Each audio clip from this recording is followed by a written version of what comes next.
안녕하세요. 정상현입니다. 국제중국어교육학과 졸업생이고요. 열심히 실천 현장에서 중국어 가르치고 있습니다. 만나서 반갑습니다. 저는 2009년도에 대학원에 입학을 했어요. 그때가 2기였고요. 언어 교수법이라든지 또 언어 교육에서의 문화 등에 관심이 되게 많은데 다른 교육대학원이나 또 일반 대학원 커리큘럼에서는 그런 문화를 중점적으로 다룬 내용을 찾기가 좀 어려웠고 국제중국어학과에 지원을 이제 하게 됐죠.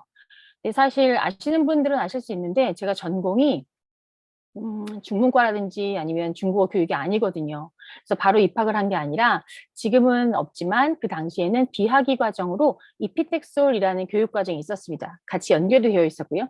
그래서 무턱대고 이렇게 대학원을 진학을 했다가 제가 바란 교육이 아니면 어쩌나도 싶고 또 준비를 조금 한 후에 대학원을 가는 것도 괜찮겠다라는 생각이 들어서 우선 이제 이피텍스를 등록을 했어요.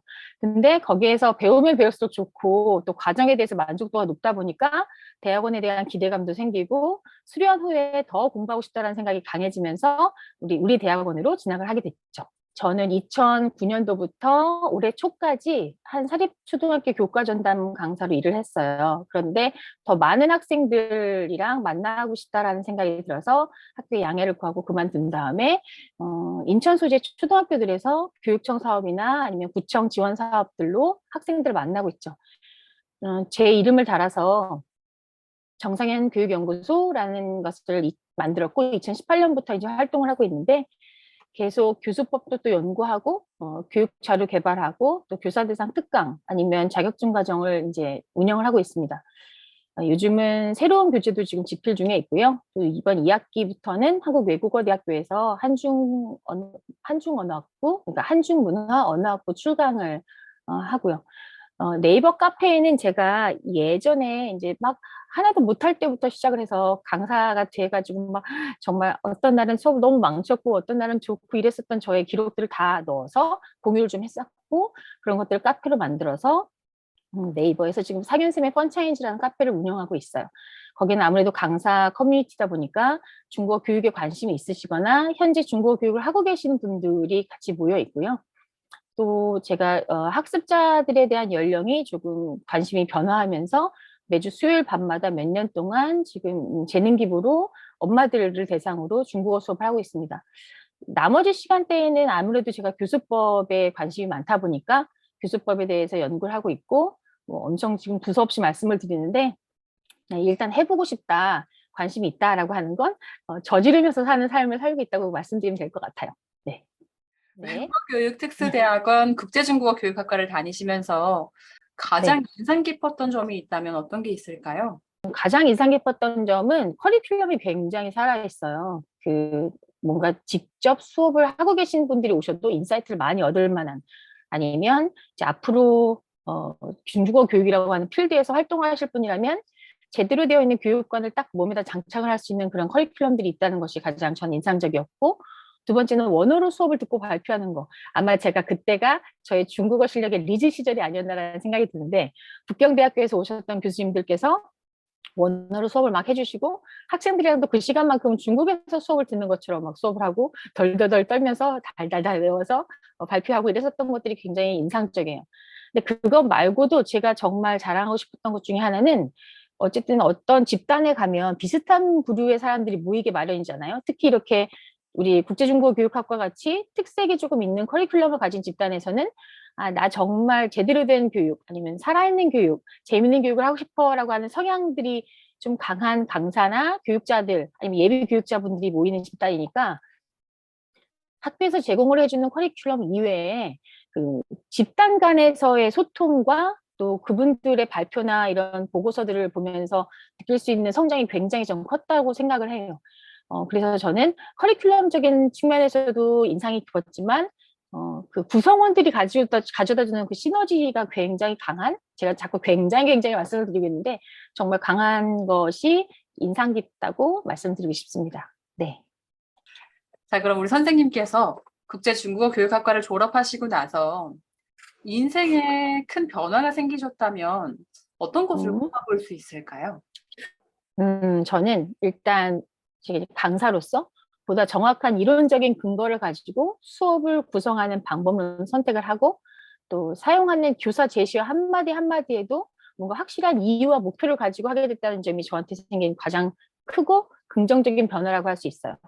예전에는 교수자 입장에서 자꾸 무언가를 더 내가 주도적으로 하고 싶고 또 그냥 제가 일방적으로 이끄는 수업을 하는 것이 그냥 정상적이다라고 생각했었지만 과정을 끝나고 난 후에는 학습자 입장에서 어떻게 받아들이는가를 더 생각을 하게 되고 그 아이들의 반응이라든지 교육 효과를 생각을 하면서 저의 모든 수업들을 완성해 나가는 것이 제가 가지고 있는 가장 큰 변화라고 볼 수 있고요. 또 이제 좀 부끄럽지만 아까 영어 선생님께서 말씀하신 것처럼 제가 초창기 졸업생이잖아요. 그리고 아무래도 외부적으로 활동이 좀 많다 보니까 저는 모르지만 저를 아는 분들이 좀 많이 생기시더라고요. 그리고 가끔 제 카페에서도 학교 후배입니다라는 분들도 계시고 또 카페를 통해서 대학원 어떠셨어요? 그럼 좋았다고 이제 추천도 해드리고 막 이러고 있는데 그러다 보니 우리 학과에 대한 일종의 사명감이나 책임의식이 있어요. 그래서 이제 저는 굉장히 그렇게 뛰어나지도 않고 굉장히 보통 평범한 사람이지만 내가 잘하지 않으면 안 되겠다라는 그런 책임감 또 어깨에 조금 짊어진 부담감 같은 것들이 지금의 저를 계속 발전시키는 것 같아요. 우선 일단 이 필드에서 먼저 제가 좀 나이도 있고 이 필드에서 먼저 시작을 해서 꾸준히 버티고 있다 보니까 다른 분들이 시행착오 하는 걸 좀 줄여줘야겠다. 누가 원하지도 않았지만 약간 그런 마인드들도 있어요. 그래서 내가 먼저 해보고 알려줄게. 뭐 이런 생각들이 좀 든다고 해야 될까요? 그런 것들도 변화라고 볼 수 있겠어요. 네네. 다음으로 이어서 네. 선생님께서 생각하시는 중국어 교사로서 꼭 갖추어야 할 자질은 어떤 게 있을까요? 우선 자질을 말하기 전에 우리가 항상 생각해야 되는 것이 뭐냐면 저는 어린이 중국어니까 어린이 중국어라든지 아니면 초기 학습자분들을 대상으로 하는 선생님들께서 좀 기억해 주시면 좋겠는데요. 우리가 일반적으로 교수법 책을 보거나 이론서를 보면 아직까지는 성별, 학년, 연령, 또 학습 단계나 수준별 이렇게 해서 교수법을 생각하고 접근을 하려고 해요. 근데 저는 제가 실천 현장에서 지금 굉장히 단위가 큰 학교들에서 전체 학생들을 많이 맡아봤기 때문에 한 5천 명 넘는 학생들을 대상으로 제가 몸으로 느끼고 배웠었던 것들의 경험치를 따져서 말씀드리면 학생들이 한 명 한 명이 다 다르더라고요. 학년이 같거나 레벨 반으로 따졌을 때 그런 반의 수준과는 다르게 한 명 한 명이 다 다르기 때문에 우리가 반드시 언제든지 개별화 전략을 써야 한다. 플랜이 있으면 ABC를 가지고 가자. ABC만이 아니라 D, E, F까지 가지고 가자. 이런 생각을 항상 하고 있어야 되고요. 그런 전제하에 조금 더 부지런하고 호기심이 많고 실행력이 있어야 된다고 저는 생각을 합니다. 예를 들어서 뭐 매년, 매학기 아니면 매일매일 학생들이 성장을 하고 변화를 하기 때문에 내가 지난 학기에 이 방법 괜찮았는데? 라고 생각을 하고서 그대로 가져갔었을 때 골탕을 먹는 경우도 굉장히 많이 있고요. 그리고 예전에 제가 어디서 들었을 때 교육의 질이 교사의 질을 뛰어넘을 수 없다라는 이야기를 듣고 나서 항상 그 생각을 해요. 내가 가지고 있는 100%의 모든 자질이나 능력이나 이런 것들을 다 전달할 수 없기 때문에 잘해봤자 60%니까 그 60%를 좋게 만들려면 내가 계속 끊임없이 노력을 해야겠구나라는 생각을 합니다. 그래서 만약에 생각을 하고 또 꾸준히 연구하고 실천을 통해서 검증을 하고 그거를 업그레이드 시키고 이런 것들을 생활화해야 된다는 생각을 하고 있고요. 저희 또 한 교수님께서 이 말씀 하시더라고요. 우리가 이렇게 하면 안 되지만 우리는 보통은 학습자들이 굉장히 적극적으로 자기주도적으로 학습을 한다라고 하지만 그래도 매체가 많이 발달을 하면서 게을러졌으니 학습자들이 완전히 게으르다는 생각을 하고 입에다 어떻게 넣어주고 그 입 앞까지 가서 그냥 주고 오는 게 아니라 넣어서 어떻게 먹는지 잘 씹어 먹고 소화시키는 방법까지 고민을 해서 그 다음에 수업을 구성해야 된다라는 이야기도 들었어요. 그래서 저는 이것까지 해야 하나 싶을 때 이것까지 해야 하고요. 또 나 이런 방법 괜찮을 것 같은데 다음에 해보지 뭐가 아니라 직접 해보고 그리고 나서 계속 움직이는 것이 교사가 좋은 교사가 된 자질이라고 그렇게 생각을 합니다. 그리고 자꾸 나누고 주변에서 많은 인력 자원들을 또 함께 힘을 모아서 자기가 가지고 있는 거를 공유하면서 그런 집단지성의 힘을 10분 활용하는 것도 교사의 좋은 자질이라고 생각을 하고요. 좀 힘들죠? 네, 그럼 다음으로 드릴 질문은요. 네. 후배들이나 혹은 외국어 국제중국어 교육학과를 지원하고자 하는 분들에게 꼭 네. 해주고 싶은 말이 있다면 어떤 게 있을까요? 어, 우리가 아마 지금 외특원에 학교를 바로 졸업을 하고 오신 분들이라기보다 엄마로 있거나 아니면 개인적으로 활동을 하고 있거나 그런 분들이 많이 오시는 걸로 저는 알고 있어요. 만약에 지원을 하고 싶다, 뭐 배워보고 싶다, 해도 될까? 이런 생각들을 단 한 번만이라도 하셨다면 그냥 하세요. 망설이다가 또 여러 학기를 지나게 되거든요. 또 여러 가지 여건을 따지다 보면 사실 여건이 받침이 되는 경우가 별로 없어요. 모든 여건들은 우리가 실행을 하지 못할 만한 그 핑곗거리들을 다 제공을 해요. 좀 멈추면 더더더 어려워집니다. 그리고 무슨 생각이 드냐면, 아, 그냥 그때 할 걸. 이런 생각이 꼭 들어요. 그러다 보면, 아, 1년 전에 할 걸. 지금 1년 더 뒤쳐져서 못하는데? 막 이렇게 점점 좀 뒷걸음을 치게 되거든요. 그냥 이것저것 따지시다가 시간 허비하지 마시고, 조금이라도 좀 머리가 정말 잘 돌아갈 때. 전 지금 예전에 총명함이 사라지는 단계여서 너무너무 답답한데요. 그렇게 따지지 말고, 허비하지 말고, 그냥 하셨으면 좋겠어요. 뭔가를 배우고 저는 지금도 계속 뭔가를 배우고 하다가 끝나면 다른 걸 뭔가를 해볼까라고 하는데 저 자신에게 투자를 하는 게 뭐 어떤 이유가 있다라든지 풍족하고 시간적인 여유가 있어서가 아니라 자기 자신의 제가 아까 자꾸 역량 이렇게 말씀드리는데 자기 자신에게 주는 지적인 역량에 투자를 하는 게 가장 현명한 투자고 자본금이 제일 적게 들어요. 그리고 아무도 못 뺏어갑니다. 여기서 똑같은 것을 뭐, 가르쳐 주신다고 하더라도, 거기서 무엇을 얼마나 자기 것을 만들고, 얼마만큼 가져가는지는 다 자기에게 달려있는 거잖아요. 그래서 저는 투자를 하시라고 생각을 해요. 이건 소비가 아니니까요. 또, 미래의 후배님들이 이걸 보신다고 생각하니까 제가 정말 허심탄회하게 말씀을 드리면, 저는 넉넉하지 않았어요. 진짜 돈이 없었어요. 근데 해야겠더라고요. 그래서 일단 저질러요. 우리나라에 정말 좋은 프로그램 있죠. 학자금 대출이 있습니다. 특히 이제 대학원생들은 묻지도 따지도 않고 대부분 해주죠. 신용불량만 아니면 해줍니다. 그래서 저는 학자금 대출로 항상 학교를 다녔어요. 이대는. 그리고 10년에 걸쳐서 상환을 했어요. 근데 10년에 걸쳐 상환을 하면서 단 한 번도, 아, 그때 하지 말걸. 괜히 했어라는 생각을 해본 적이 단 한 번도 없어요. 주변에서 말리시건, 아이가 밟히건 간에, 눈에 밟히건 간에, 그냥 하세요. 엄마가 열심히 하는 걸 보여주는 것만으로도 굉장히 좋은 교육이고, 주변에서 뭐라고 해도 그런 것들에 다 상관없이 내가 이걸 해냈다. 학사학위를 말고 석사학위, 졸업장을 딱 받았다고 할 때 내가 느낄 수 있는 성취감과 자존감이, 다른 사람들의 뭐, 상처를 주는 말들을 다 덮고도 남아요. 그래서 저는 자기가 스스로 능동적으로 자기 인생을 개척할 수 있는 그런 교육 기회를 꼭 놓치지 마셨으면 좋겠어요. 여러분이 생각하시는 것보다 훨씬 더 재미있고 흥미롭고 또 보람된 과정이 될 거라고 저는 강조해서 말씀드릴 수 있다고 강조해서 말씀드릴 수 있어요. 네. 앞으로 네. 10년이 더 지난다면 어떤 모습일까요? 우리 선생님께서 앞으로 중국어 교육 분야에서 이루고자 하시는 그 큰 꿈과 비전은 어떤 건지 후배로서 정말 궁금합니다. 저는 일단 열심히만 살았던 것 같아요. 정말 열심히 최선을 다해서 살면 나중에 결과는 좋을 것이다라고 하는 막연한 그냥 희망 또 긍정 이런 것들을 가지고 지냈는데요.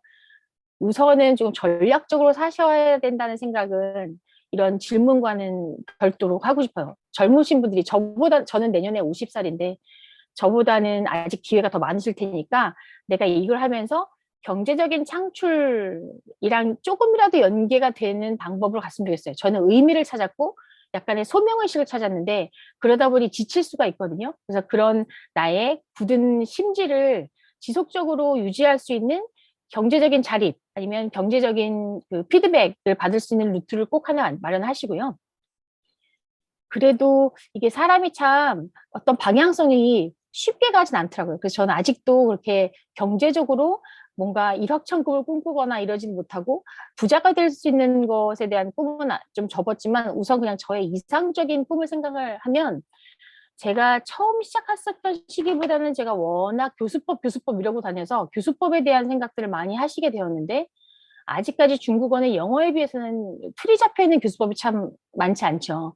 10년 후에는 그때까지 더 열심히 필드에서 일할 기회가 주어진다면 많은 학생들과 함께 땀 흘리면서 알게 되었던 그런 경험치들을 바탕으로 지금보다 조금 더 다듬어진 교수 방법론을 정립을 시키고 또 여러 사람들이 중국어를 편안하게, 쉽게, 즐겁게 제가 좋아했던 것만큼 좋아할 수 있게 도와주는데 어떤 역할을 하고 싶어요. 그리고 선생님들께는 상현 선생님이 뭐 알려준 덕에 내가 수업을 좀 제대로 잘 할 수 있게 된 것 같아 라고 하는 그런 말씀들을 선생님들이 해주시는 걸 들으면 굉장히 삶이 풍요롭다, 나 잘 살았다 이런 생각을 하게 될 것 같네요. 저의 10년까지의 비전은 교수 방법을 조금 더 연구를 하는 것이라고 말씀드리고 싶어요. 네. 그럼 다음은 네. 선생님께서 현재는 폭을 넓히긴 하셨지만 어린이 중국어 교육 쪽에서 워낙 활발하게 활동을 해오셨고 상당한 인지도를 가지고 계신데요. 다양한 중국어 교육 분야 중에서 처음에는 어린이 중국어 분야에 집중하게 된 동기가 있으시다면 어떤 게 있을까요? 아마 어린이 중국어 교육에 처음 발 담그신 분들의 95%는 저랑 똑같으실 것 같아요. 예를 들어 어린이 학습자를 대상으로 수업을 해야지 라는 생각하신 분들은 거의 없으실 거예요.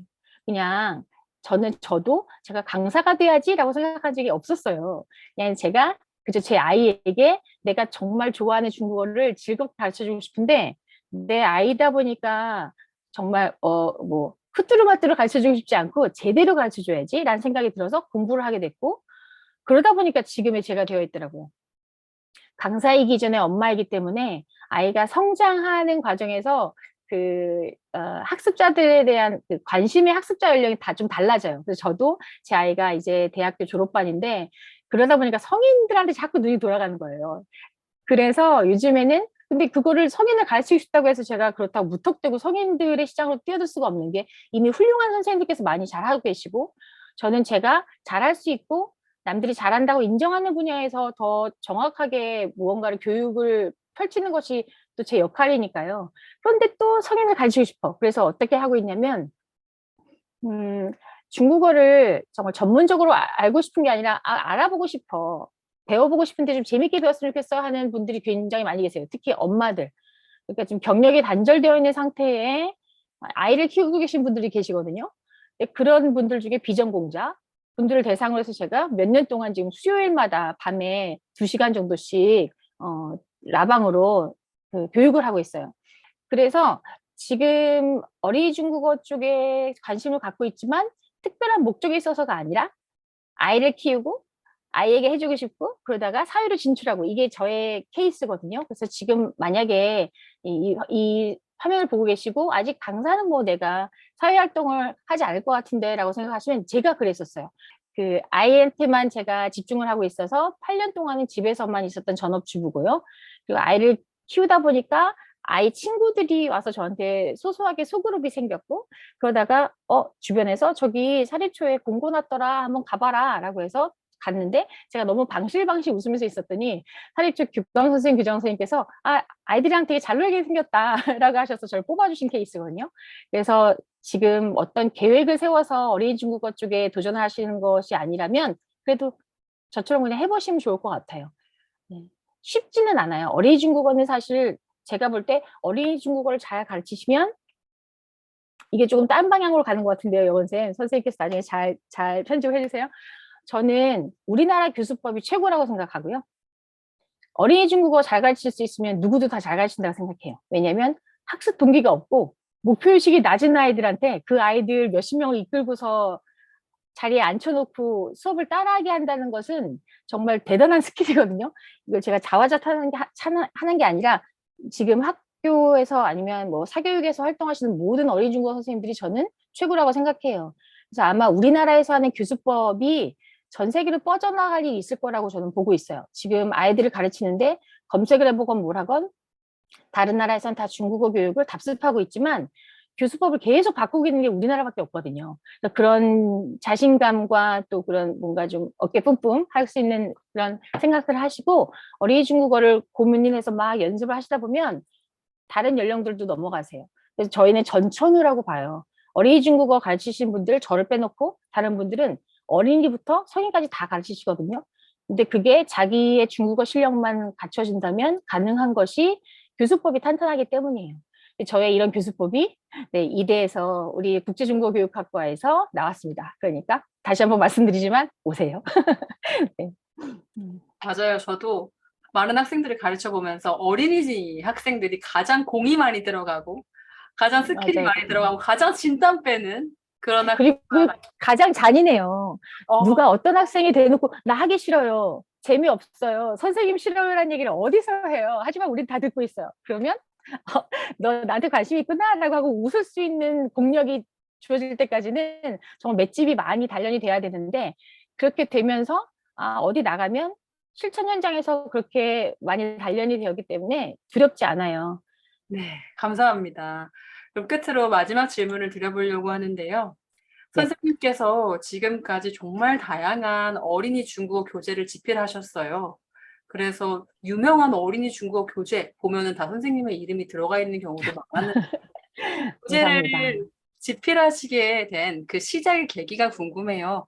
또 집필하시면서 어려운 점도 있으셨을 텐데 어떤 것이 있으셨을지 후배들에게 조언을 한마디 해주실 수 있다면 어떤 게 있을까요? 우선 내 교수법과 딱 맞는 교재가 없죠. 그래서 하- 교재를 사용하다가 나 이런 교재가 있었으면 좋겠어 하고 항상 메모를 좀 하기 시작했어요, 저는. 그런데 여러분, 그것도 저 또 자랑하고 싶은 것은 우리가 지금 커리큘럼이 있는지 모르겠지만 교재 분석하는 수업이 있거든요. 지금도 있나요? 교재 분석 수업이 있어요. 그래서 그 교재 분석 수업을 들으면서 제가 교재를 바라보는 기준점을 세웠어요. 근데 그게 학교에서 만약에 10가지를 세워줬다면 저 혼자서 나에게 맞는 내 교수법 특성에 맞는 교재 기준을 세운 거죠. 그래서 굵직굵직한 뼈대를 세우기 시작을 해요, 제가. 여기 학교를 다니면서. 그리고 나서 필드에서도 계속 일을 하다가 어느 정도 한 3, 4년 차 됐을 때 수업 모듈이 생긴 거예요, 저한테. 이렇게 진행을 하면 좀 괜찮다. 그런데 교재는 틀에 박혀 있는 정형적인 패턴이 있었어요. 처음에 본문이 나오고, 예전에는 본문이 먼저 있고, 그 다음에 단어가 나오고 그래서 애들이 앞뒤로 휘적휘적거리면서 갔거든요. 아이들이 산만한데 교재 몇 페이지 보세요 라고 했다가 아니 거기 말고 이쪽이야 이렇게 얘기한 것도 너무 싫고 그래서 우선은 순차적으로 계속 그냥 넘겨가면 애들이 따라올 수 있는 교재를 만들어야겠다라는 게 이제 저희 기준점이었고 또 하나는 우리 대학원에서 계속 교육을 받았었던 것들 중에 하나가 언어랑 문화가 굉장히 중요하다. 그런데 언어만 중시되어 있고 문화는 별로 없잖아 라고 해서 저는 논문도 그쪽으로 썼고 언어 문화 통합 교육으로 그럼 교재가 제대로 되어 있어야 되겠구나. 교사가 아무리 탁월하다고 하더라도 교재의 틀에서 벗어나지 못하잖아요. 그러니까 왜 벗어나지 못하냐면 성인들은 이게 가능해요. 여러분 이거 이 책 별로 안 좋으니까 여기만 합시다. 여기만 해도 이건 충분한 책이에요. 이렇게 얘기하면 성인들은 이게 납득이 가능하거든요. 근데 애들은 교재의 흉을 조금이라도 보면 이거 안 좋대요. 이거 안 좋은데 왜 해요? 그래서 이게 계속 가요. 예를 들어 이제 교재에서 1과에서 8과까지 중에 2과가 좀 별로다라고 해서 내가 어떻게 하다가 말실수로 2과는 좀 별로니까 얘기하면 2과가 별로인 책을 왜 해요? 라는 걸 1년 동안 가져갑니다.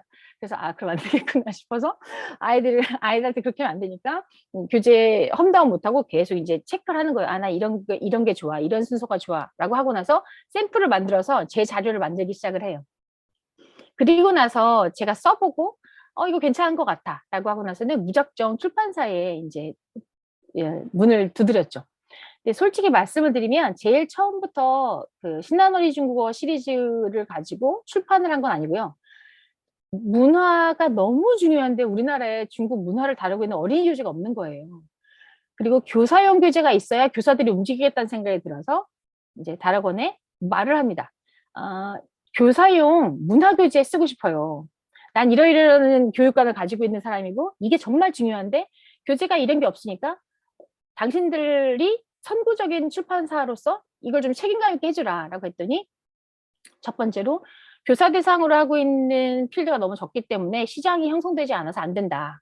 두 번째로 문화라고 하는 것이 제작비가 너무 많이 들어서 그리고 교사 선생님들을 대상으로 했을 때 이것이 팔린다기보다는 증정본으로 나갈 확률이 더 높아서 자기네들 할 수가 없다.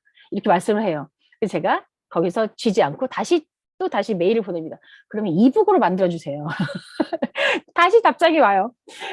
이북은 제작비가 더 많이 들어서 안 됩니다. 근데 또 다시 뭐라고 제가 뭐 얘기를 했었나 봐요. 몇 번의 편집장님이랑 몇 번의 메일이 지나가고 나서 그래도 그분이 보실 때 되게 열심히 교육하는 사람인가 봐 라고 생각을 하고 너 잠깐 한번 나랑 만날래? 라고 해서 만납니다, 둘이.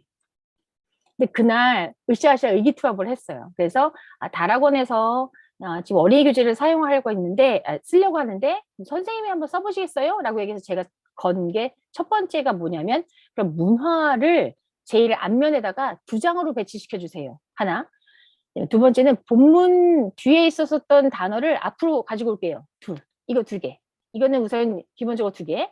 그다음 아이들이 그 활동지 풀이 워크북을 별도로 사는 건 아이들한테 부담되니까 워크북 집어넣은 교재를 만들어주세요. 이거 별도로 구매하지 않고 만들고 이게 3가지의 조건을 달아서 시작을 해요. 이제 교재를 어린이 교재는 쓰다 보니까 그런데 많은 제약이 있어요. 이제 선생님들께서도 이걸 유념해 두셔야 되는 것이 어른들을 대상으로 하는 교재는 글밥에 별로 그 제한이 없거든요. 조판이 되어 있을 때 그 틀을 벗어나지만 않으면 폰트를 조금만 작게 해서 꾸겨 넣는다든지 많은 양을 보여줄 수 있는데 어린이 교재는 많이 덜어내야 해요. 그래서 제시어도 몇 개, 아니면 뭐 발문도 2줄이 넘으면 안 된다. 뭐 이런 식으로 그들만의 그 노하우들이 있어서 그걸 맞추는 게 저는 힘들었어요. 많이 주고 싶은데 자꾸 덜어라 얘기해서 그래서 요즘에 제가 선생님들을 만나면 하는 이야기가 선택과 집중이다. 어떤 것만 알면 되느냐. 그것만 선택하고 집중적으로 가르쳐라. 라고 하는 것도 이제 교재를 만들면서 알게 되었네요. 활동이라든지 아니면 이런 것들, 뭐 아니면 보조 자료 같은 것들, 교재에 들어가 있는 것들은 제가 다 현장에서 해보고 아이들이 좋아하는 거, 좀 효과가 있었던 방법들을 엄선해서 집어넣은 거예요. 그래서 아마 선생님들께서도 내 교수법이랑 맞는 교재가 딱 없다. 그래서 지금 편집 교재를 쓰고 있다. 또는 활동지를 내가 만들어서 쓰고 있어요. 선생님 하시는 분들은 이미 저자님이 되셨다고 저는 생각을 해요. 그렇게 해서 하나, 2개씩 모아놓았었던 자기만의 포트폴리오를 언젠가는 출판을 할 수가 있을 거고요. 또 요즘은 시장이 많이 달라져서 개인 출판도 많이 있죠. 그래서 그냥 다른 사람들이 한 교재가 아니라 내 교재를 개인 출판을 해서 내 학생들이랑 쓰겠다라고 하시면 그것도 저자라고 저는 볼 수 있다고 생각해요. 근데 이제 하나 딱 기억을 했으면 좋겠다고 하는 건 교재는 어찌되었던지 간에 선생님들이 너무 그 주제에서 벗어나지 않게 길에 가이드를 주는 등대 같은 역할을 하거든요. 그래서 교육관, 선생님의 교육관이 잘 드러나 있는 것. 그러면 선생님의 교육관을 지지하는 교사분들께서 선생님의 책을 쓰시겠죠? 그리고 학습자를 어떻게 인지하는지에 따라서도 활동의 내용이 확 바뀌어요. 내가 학습자들이 스스로 찾아서 갈 수 있게 하는 게 좋다라고 하면 덜그럭 거리더라도 조금 힘들어도 활동지의 구성도 바뀌게 되고요. 학습자들은 그냥 나만 따라와. 여러분 정말 백지 상태야. 막 이렇게 하면서 그렇게 아이들을 수동적으로 보는 학습지는 또 그렇게 방식이 패턴대로 가거든요. 그래서 교재를 쓰기 전에 선생님 자신에 대해서 분석을 참 많이 하셔야 될 것 같아요. 어떤 이론, 어떤 교육 방법론에 입각한 나의 실천들을 정리해서 하나의 조판이라고 하는 틀에 넣어서 일무교연하게 하지만 빠짐이 없이 체계적으로 정리할 수 있는가를 생각을 하시면서 보셔야죠. 근데 이제 항상 교재들마다 특색이 있어야 하니까 특색 있는 부분에만 너무 포커스를 두시면 이 특색 때문에 방향성이 잃어버릴 수도 있어요. 그러니까 많은 사람들에게 내 교재가 잘 인정이 되고 수용이 될 수 있도록 정말 인정받는 저자가 되고 싶으시다면 자신의 특색은 있지만 일관성이 있게 유지를 하시고 또 모든 사람들이 조금 받아들일 수 있는 대중성도 갖춰야 된다고 보세요. 일반적으로. 그래서 여러 가지를 생각을 하시는데 메모를 꼭 해보세요. 지금 제가 중국어 교사가 되기 전에 아이하고 5년, 6년 동안 영어를 이제 동화책으로 가르치면서 있었던 교수법들. 그러니까 육아가 단절이 되어 있는 교육 경험이 아니라 가장 어려운 교육 고객을 내가 1대1로 전담막하는 시기거든요. 그때 이렇게 돼보고 저렇게 돼보시고 그러면서 교재도 만들어 보시고 자료도 만드시고 그래서 막 해보시고 일단은 다 해보시면 좋겠어요. 근데 나 이거 해봐도 될까? 나 교재 쓰는 거 괜찮을까? 내가 저자가 될까? 이런 생각 말고 그냥 해보시면 전 좋다고 생각해요. 단 이유는 있어야 해요. 그래서 예를 들어 제가 지금은 제 교재들이 거의 10쇄, 어떤 거는 6쇄, 7쇄 이렇게 되어 있어요. 한 번 찍을 때 한 2,000권, 3,000권씩 찍었다고 치면 한 권당 10,000권이 넘게 매출이 된 거잖아요. 물론 그 출간 시기가 좀 있어도 그래도 또 중세 소식이 가끔 있는 걸 보면 꾸준히 팔리고 있는 거예요. 근데 그 이유 중에 하나는 제가 그래도 교재를 가장 잘 알고 있는 사람이니까 거기에 대한 연령별 아니면 수준별 활동지를 4~5개를 제 카페에서 공유를 하고 있어요. 그리고 사용을 하시다가 선생님들이 너 이거 왜 이렇게 했어? 라고 하시면 거기다 제가 정말 일목요연하게 다 설명을 드려요. 선생님들도 패턴을 갖고 계세요. 예를 들어 1번은 내가 뭐 한어병음의 발음을 연습하는 연습 문제가 있어야 된다라고 하면 그것을 계속 생각하시고 1번에 2번은 뭐다 이렇게 생각하시고 그래서 너 이걸 왜 이렇게 만들었니? 했을 때 타당하고 정말 명쾌한 해답을 줄 수 있는 교재여야 해요. 전 그렇다고 봐요. 우리가 그런 여러 가지들을 생각을 하셔서 우리 대학원 출신의 많은 저자분들이 정말 서점과를 석권할 수 있으면 좋겠습니다. 네, 저도 많이 응원할게요. 저는 대학원을 진학할 때 논문 주제를 가지고 들어갔어요. 이거는 꿀팁이에요. 예를 들어 논문 주제까지 구체화가 안 된다고 하더라도 내가 들어가서 배워봐야지 하면 4학기가 너무 짧아요.